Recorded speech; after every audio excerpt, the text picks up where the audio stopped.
This news is funded by viewers like you. Please support our work at democracynow.org/give. Welcome to Democracy Now!, democracynow.org, the War and Peace Report. I'm Amy Goodman.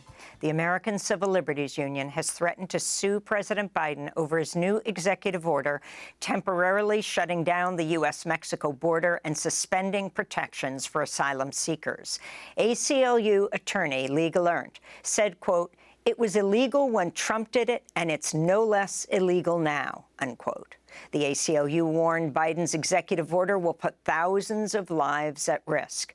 Biden announced the new policy at the White House Tuesday. This action will help us gain control of our border, restore order into the process.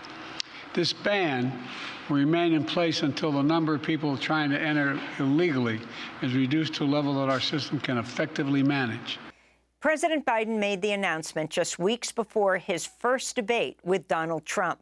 Under the new measures, which went into effect just after midnight, the border would be closed whenever the daily average of asylum requests surpasses 2,500. It would remain closed until after the daily average falls to 1,500. In Ciudad Juarez, Mexico, migrants seeking asylum in the United States criticized Biden's move. This is Fausto Valenzuela from Ecuador. I hope Biden puts his hand on his heart and revokes what he has in mind of closing the borders. I hope he opens his heart to all migrants we see in the world attempting to cross into the United States. We'll have more on this story later in the broadcast. In India, final results from the world's largest ever election show Indian Prime Minister Narendra Modi appears to have secured a third term in office, but in a shocking development, his Hindu nationalist BJP party has lost its outright parliamentary majority. The BJP won 240 seats in the Indian parliament, down from over 300 in the last election. The BJP will now have to align with smaller parties to form a government to keep Modi in power. The opposition coalition, known as India, exceeded all expectations by winning 232 seats. Opposition leader Rahul Gandhi said, quote, "This is a huge message to Mr. Narendra Modi," unquote. Israel's killed at least 75 Palestinians in Gaza over the past 24 hours as Israeli forces attack the Barej and al-Maghazi refugee camps in central Gaza. Israeli strikes also killed 8 Palestinian police officers in Deir al-Balah on Tuesday. One Palestinian official accused Israel of deliberately killing police officers in an effort to spread chaos in Gaza. During an interview with Time magazine, President Biden was asked if Israeli Prime Minister Benjamin Netanyahu was prolonging the war for his own political self-preservation. Biden responded by saying, quote, "There is every reason for people to draw that conclusion," unquote. A U.S. Army officer who resigned to protest the Biden administration's Gaza policies has spoken publicly for the first time. In an interview with CBS News, Major Harrison Mann, who worked at the Defense Intelligence Agency, the DIA, criticized Israel's war on Gaza. They were dropping 6,000 bombs a day. They were burning through munitions, exhausting their supply.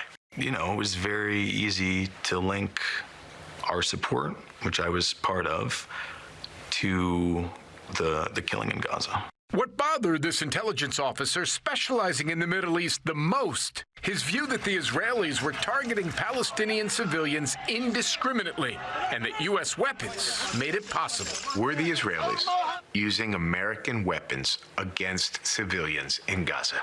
I can say almost certainly yes. But were they doing so intentionally? I don't know how you kill 35,000 civilians by accident.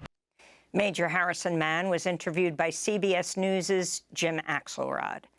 In news from Washington, the Republican-led House has voted to sanction International Criminal Court officials for seeking arrest warrants against Israeli Prime Minister Benjamin Netanyahu and Israeli Defense Minister Yoav Gallant.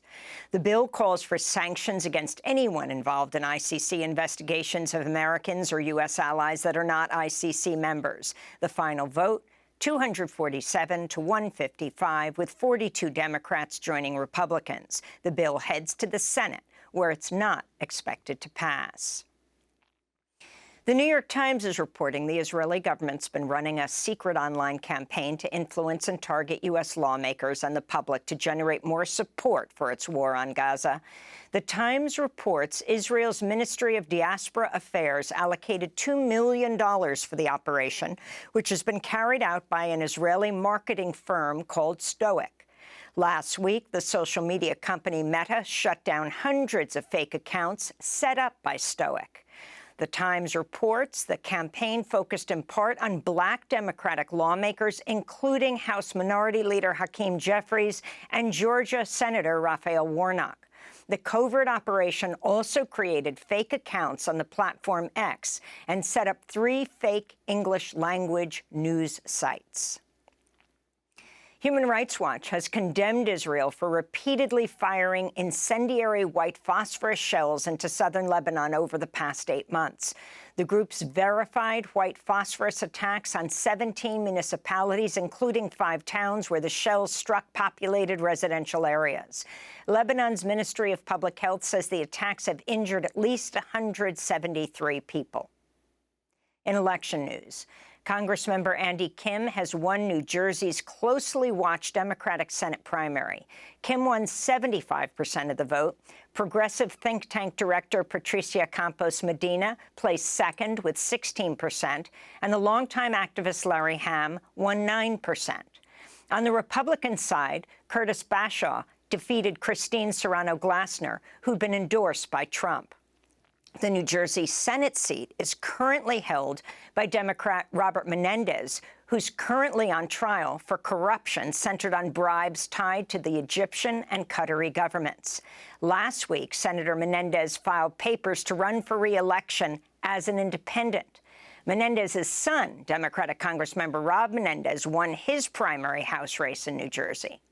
Meanwhile, Joe Biden won the New Jersey Democratic presidential primary Tuesday, but nearly 9% of voters chose uncommitted.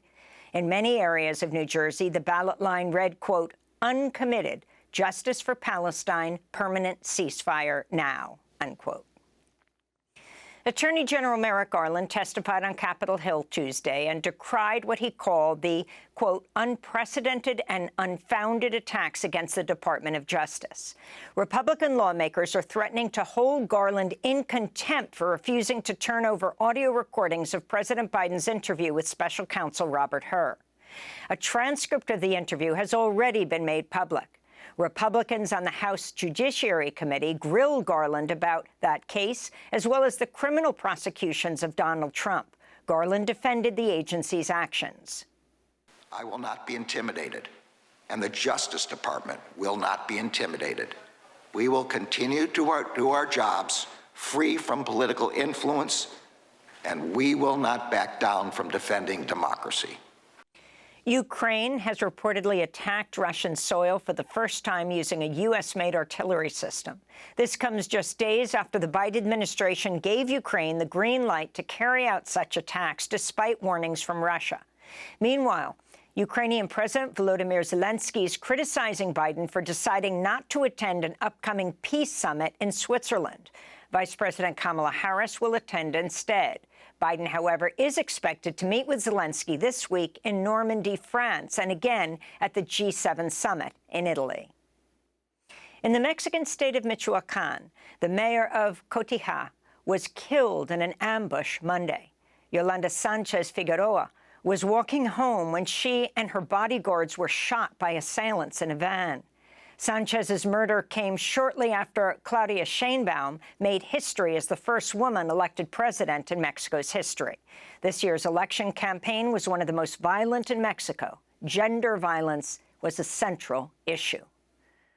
In the Democratic Republic of Congo, the International Committee of the Red Cross has suspended food distributions to people displaced by conflict as fighting between the Congolese army and M23 fighters intensifies. Violence has been spreading to Kanyabayonga, a town in the eastern DRC where tens of thousands of people have fled seeking shelter. About 7 million people have been internally displaced, with humanitarian aid groups describing this as one of the world's largest displacement crises.